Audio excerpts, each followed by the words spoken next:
We're going in a different direction." The words hung in the conference room air like a toxic gas. I sat across from Caleb Vance, the new chief executive officer of Nexora Therapeutics, a man nearly 20 years my junior, who'd been with the company barely 6 months. "Different direction?" I repeated, my voice steadier than I expected. "After 15 years?" Caleb adjusted his designer tie, not quite meeting my eyes. "The board feels the research division needs fresh leadership, someone with innovative approaches." I almost laughed. Innovative approaches. I'd developed Neurovance, the miracle drug that had taken Nexora from a struggling mid-size pharmaceutical company to a biotech powerhouse, generating over $2 billion in annual revenue. My team had pioneered the compound that changed countless lives, and the company's fortunes. "I understand," I said, surprising myself with my calm. "What does the transition look like?" Caleb pushed a thin folder across the polished table. "Your severance package. The legal team has outlined everything. It's standard." I opened it, scanned the numbers, and felt my stomach tighten. Standard? After 15 years and billions in revenue generation, they were offering me 12 weeks of salary and continued health benefits for 3 months. It was insulting, but I didn't let it show. "I see," I said, closing the folder. "When would you like me to finish?" "Today would be best." He had the decency to look slightly uncomfortable. "Human resources can help you pack your office, for security reasons." Security reasons. As if I might suddenly become vindictive and dangerous after 15 years of loyal service. But I simply nodded and stood up. "That won't be necessary. I can clear my desk myself." "Claudia," he said as I reached the door, "this isn't personal. Just business." I turned back and smiled. "Of course, business. My name is Claudia Benson. I'm 51 years old, and until today, I was the Senior Director of Pharmaceutical Research at Nexora Therapeutics in Stamford, Connecticut. I dedicated my life to this company, turned down offers from competitors, worked weekends and holidays, missed family events, all because I believed in what we were doing." As I walked back to my office, colleagues watched me with concerned expressions. News traveled fast. I kept my head high, my face neutral, even as my mind raced.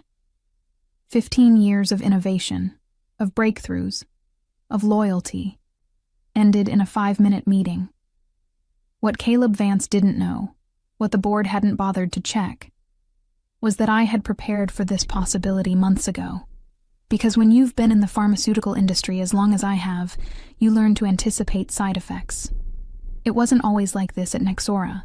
When I joined the company in 2008, we were a scrappy team of scientists and researchers passionate about neurological treatments. Howard Jameson, the founder and original CEO, created a culture where science came first and business second. "Solve the problems and the profits will follow," he used to say. And he was right. Under his leadership, we developed several moderately successful medications, but nothing revolutionary, until Neurovance. I still remember the night I first saw the promising data. It was nearly midnight, and I was alone in the lab, reviewing test results from our latest trials. The compound showed unprecedented effectiveness in treating treatment-resistant depression with minimal side effects. I called Howard at home, something I'd never done before. "This could change everything," I told him. It did. Neurovance received fast-track approval from the FDA, and within 2 years, it became one of the most prescribed antidepressants in the country. Nexora's stock soared, and suddenly, we weren't the underdogs anymore. We were players. Howard retired 3 years ago, and that's when things began to shift. The board brought in finance people, marketing executives, corporate types who talked about leveraging synergies and maximizing shareholder value. The research team still had respect, but increasingly, decisions were made with quarterly earnings in mind, rather than scientific advancement. Then came Caleb Vance, headhunted from a larger pharmaceutical company, brought in to take Nexora to the next level. I tried to work with him. I really did. I presented our latest breakthrough, an extended release version of Neurovance with even fewer side effects and longer efficacy. Neurovance XR, we called it. Impressive, Caleb had said, but I could see in his eyes that he wasn't fully grasping the scientific significance. How quickly can we get this to market? We need to complete the final trial phases, and then there's the patent process, I explained. Patents. He frowned.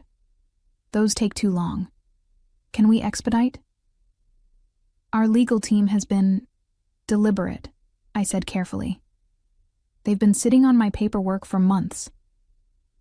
That conversation should have been my warning. The next week, Caleb brought in consultants to evaluate the research division. They asked strange questions, talked about restructuring for efficiency, and made cryptic notes. That's when I called my attorney, Victoria West. Something feels off, I told her. I've developed a compound that could be worth billions, but I'm getting signals that my position isn't secure. Let's talk about options, Victoria said. There are ways to protect yourself and your work. Victoria didn't mince words. Nexora owns your work, she said. Anything you develop as an employee belongs to them. That's standard. I know that, I replied, stirring my coffee. We were meeting at a quiet cafe several towns away from Stamford, away from any prying eyes. But the legal team has been dragging their feet on filing the patent for Neurovance XR. It's been sitting on their desks for months. Victoria looked thoughtful. That's either incompetence or strategy. Neither is good for you. What can I do? Tell me about your employment contract. Any specific clauses about intellectual property? I'd brought a copy, which Victoria reviewed carefully. She stopped at one section, her eyebrow raising slightly. This is interesting, she said. Your contract stipulates that inventions belong to Nexora if they're developed using company resources or during company time. Exactly, I said. It's all theirs. Not necessarily, Victoria replied, tapping the document. Have you done any work on this compound at home? Used your personal equipment? Worked on weekends or after hours when you weren't officially on the clock? I thought back. All the time. I have a home lab set up for theoretical work. I've spent countless weekends and nights refining the molecular structure before bringing it to the official lab. Victoria smiled. And I assume you've documented this? Lab notebooks? Time-stamped computer files? Of course. I'm a scientist. Documentation is second nature. Then we might have something, she said, leaning forward. You could arguably claim that the initial conception and significant development occurred outside company time, using personal resources. But the final testing was at Nexora, yes. But the core intellectual breakthrough, the patent-worthy innovation, you could claim happened on your own time. I was skeptical. Would that hold up? It's not airtight, but it creates a gray area. Enough to file a competing patent application as an individual inventor, Victoria explained. And sometimes, a gray area is all you need to create leverage. The idea felt both exhilarating and terrifying. Wouldn't that be considered unethical? Is it ethical for them to delay filing a patent on your work while possibly planning to remove you? Companies protect themselves all the time. This is you doing the same. After another hour of discussion, we formulated a plan. Victoria would help me establish a personal intellectual property holding company. I would document all my independent work on the compound and file a patent application through my new entity. If Nexora kept me on and properly filed their patent, I would assign my rights to them. If not, well, I'd have insurance. For the next few weeks, I lived a double life. At Nexora, I was the same dedicated research director I'd always been. At home, I meticulously documented my independent contributions to Neurovance XR and prepared the patent filing. The day Victoria confirmed that our application had been submitted to the United States Patent and Trademark Office, I felt a strange mixture of relief and guilt.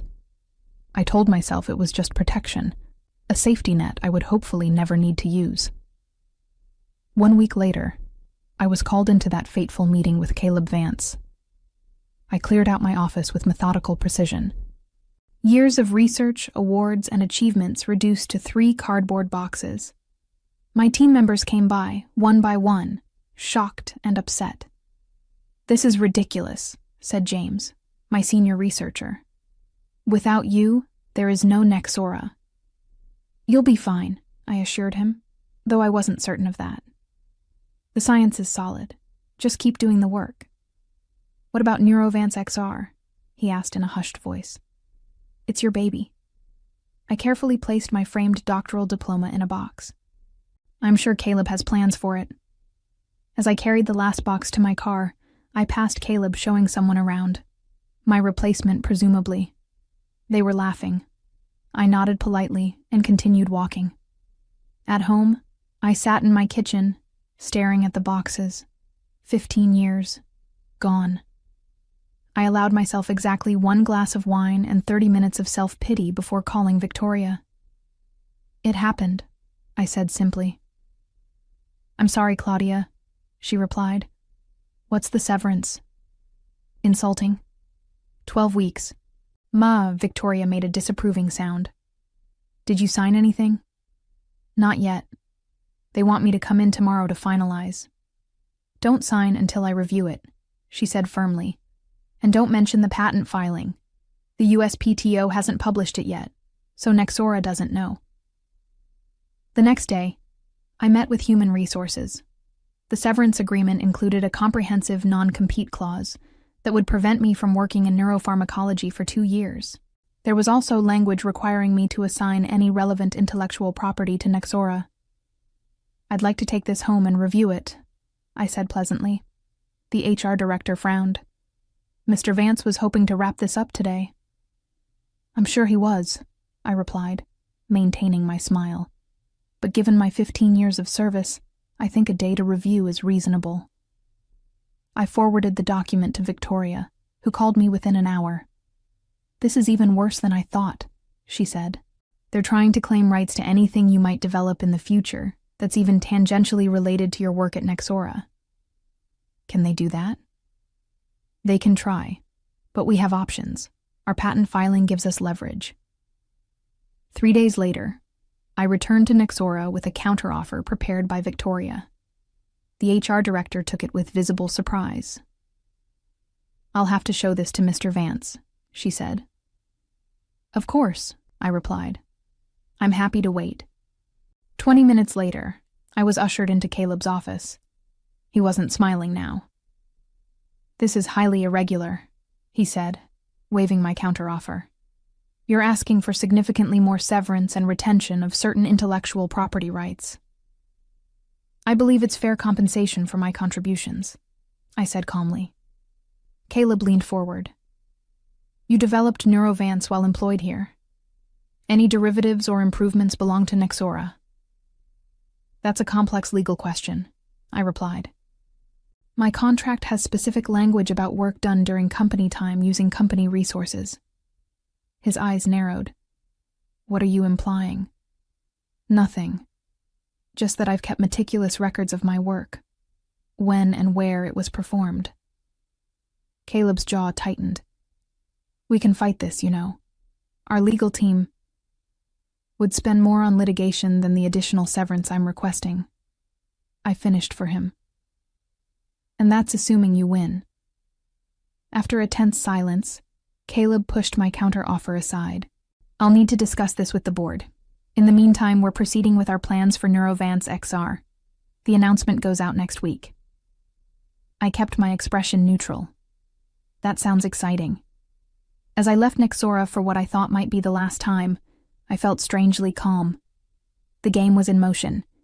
In just a few days, they would announce Neurovance XR as their next blockbuster drug, and shortly after, they would discover who actually owned the patent. The press release went out on a Tuesday morning. Nexora Therapeutics announces breakthrough. Extended release depression treatment, Neurovance XR, expected to double company revenue by 2026. The stock jumped 12% that day. Financial analysts upgraded their recommendations. Business news shows featured glowing reports about Nexora's innovation pipeline and Caleb's visionary leadership. No one mentioned that the scientist behind the breakthrough had been let go. I watched it all from my home office, feeling oddly detached. Victoria called around noon. "Have you seen the announcement?" she asked. "Yes," I replied, very enthusiastic. "They're claiming they own the IP," Victoria said, "and the USPTO will be publishing patent applications on Thursday." "Including mine?" "Yes, and since yours was filed first, it will be clear who has priority." "What happens then?"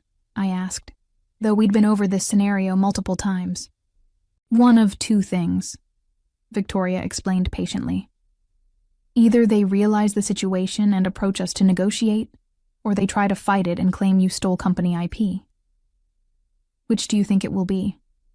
With someone like Caleb Vance, he'll fight. His ego won't allow anything else." She was right. The day after the USPTO published the patent applications, revealing that Claudia Benson, not Nexora Therapeutics, had filed first for Neurovance XR, my phone exploded with calls. I ignored them all except Victoria's. "It's happening," she said. "Nexora's stock dropped 24% today. They've issued a statement claiming you misappropriated company intellectual property." "As expected," I replied. "There's more," Victoria continued. "I've received calls from 3 different pharmaceutical companies wanting to discuss licensing Neurovance XR from you. That I hadn't expected so quickly." "Already? Who?" "Verdanta Pharmaceuticals, Meridian Healthcare, and Terrigen Biotech. All major players, all offering terms that would make you very wealthy." I took a deep breath. "Let's not rush into anything. What's happening with Nexora?" "Their board has called an emergency meeting. Word is that Caleb is in the hot seat." I felt a twinge of satisfaction, but pushed it aside. This wasn't about revenge. It was about fairness, about being valued properly for my work. Later that afternoon, I received a different kind of call, from Howard Jameson, Nexora's founder and former CEO. "Claudia," he said, his voice warm despite the circumstances. "This is quite a situation." "Howard," I replied, genuinely pleased to hear from him. "I'm sorry it's come to this." "Are you?" There was no accusation in his tone, just curiosity. I considered the question. "I'm sorry it was necessary. I gave everything to Nexora for 15 years. I just wanted my work to be respected and protected." Howard was quiet for a moment. "The board has asked me to reach out unofficially, to see if there's a path forward." "There's always a path," I said, "but it won't look like what Caleb offered me." "Caleb may not be in the picture much longer," Howard said carefully. "His position is precarious." I'm not surprised. "What would it take, Claudia, to bring you and Neurovance XR back to Nexora?" I'd thought about this moment, prepared for it. Board representation, a significant equity stake, and leadership of an autonomous research division with guaranteed funding for 5 years. Howard whistled softly. "You're not asking for small things." "Neurovance XR isn't a small drug," I replied. "And I'm not the same person who was dismissed from a conference room last month." "No," Howard agreed. "You're certainly not. I'll take this back to the board. What's left of it after today. We'll be in touch." As I hung up, my phone signaled another call, from James, my former senior researcher at Nexora. "The office is in complete chaos," he said without preamble. "Caleb's been escorted out. People are saying you own the patent to Neurovance XR. Is it true?" "It's complicated," I replied. "Not to us," James said. "The entire research team is cheering for you. Whatever happens next, we're with you." That meant more than any stock price drop or licensing offer. The following days unfolded like a carefully orchestrated symphony. Nexora's board placed Caleb on administrative leave pending review. Corporate speak for "he's finished." The stock continued to fall as investors questioned the company's future without its next blockbuster drug. Financial news sites ran headlines like, "Patent blunder costs Nexora billions," and "How one scientist outmaneuvered Big Pharma." I avoided the spotlight, declining interview requests and staying away from social media. This wasn't about public vindication, it was about establishing my worth. Meanwhile, the offers from other pharmaceutical companies grew more attractive. Verdanta's CEO personally called to offer not just a licensing deal, but a position as their chief scientific officer with complete autonomy over a new neuroscience division. "We value innovation and the people behind it," he said. "What happened at Nexora won't happen here." It was tempting. Very tempting. Then came the official call from Nexora's board chair, Eleanor Fitzgerald. "Dr. Benson," she began formally, "the board would like to meet with you and your legal representation to discuss a resolution to our current situation." "I appreciate that," I replied. "When?" "Tomorrow, if possible. This matter requires urgent attention." Victoria and I prepared carefully, anticipating every possible scenario.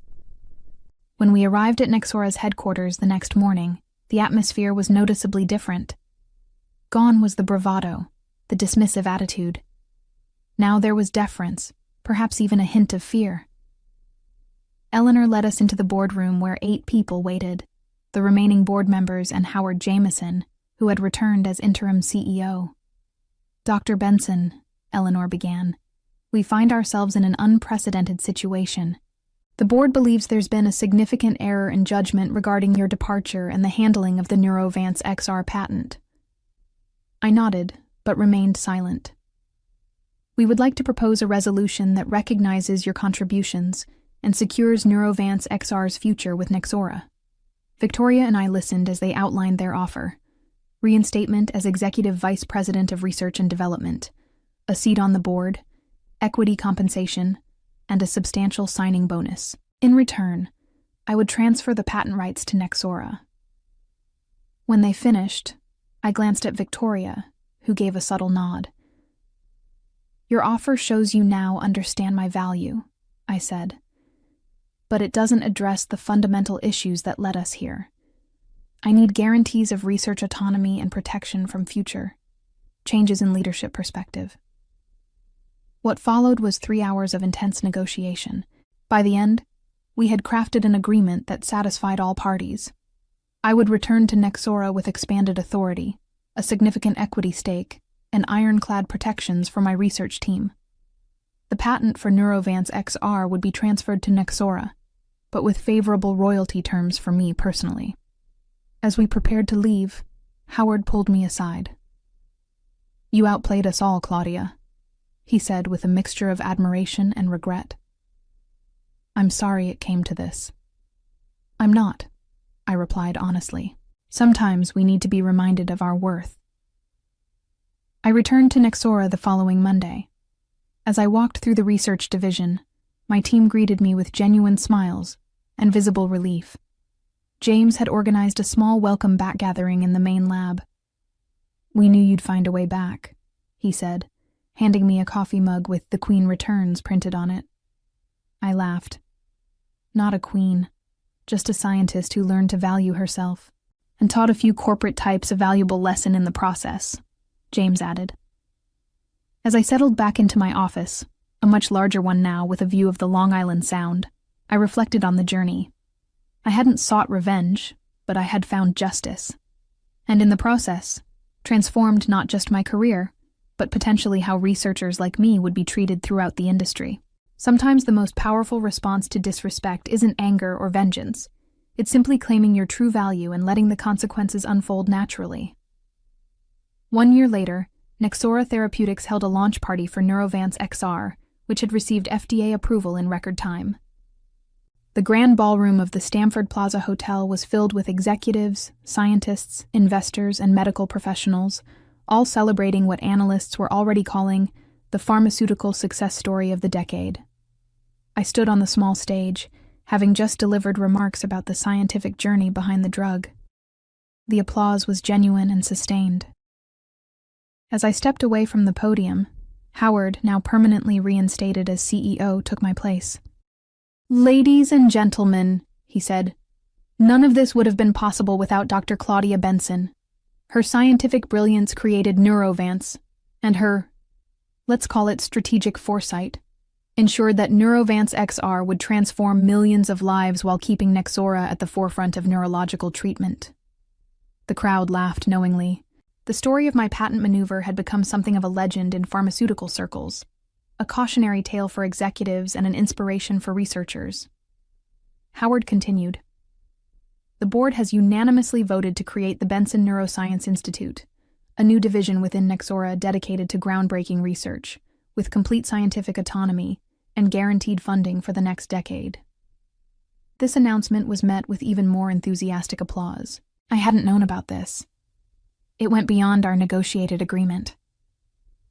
As Howard beckoned me back to the stage, I felt a surge of emotion I hadn't expected. "The Institute will be housed in a new research facility," Howard said, "located right here in Stamford. And of course, Claudia will serve as its director, with full board support." As we raised our glasses in a toast, I caught sight of a familiar face near the back of the room. Caleb Vance, now working for a much smaller pharmaceutical company in a reduced role, watched the proceedings with a tight expression. Our eyes met briefly before he looked away. I felt no satisfaction in his downfall, only appreciation for the journey that had brought me here. Sometimes the best revenge isn't about destroying others, but about building something better from the ashes of what was lost. The Benson Neuroscience Institute became operational 6 months later. The building itself was a marvel of modern architecture, all glass and light, designed to foster collaboration and creativity.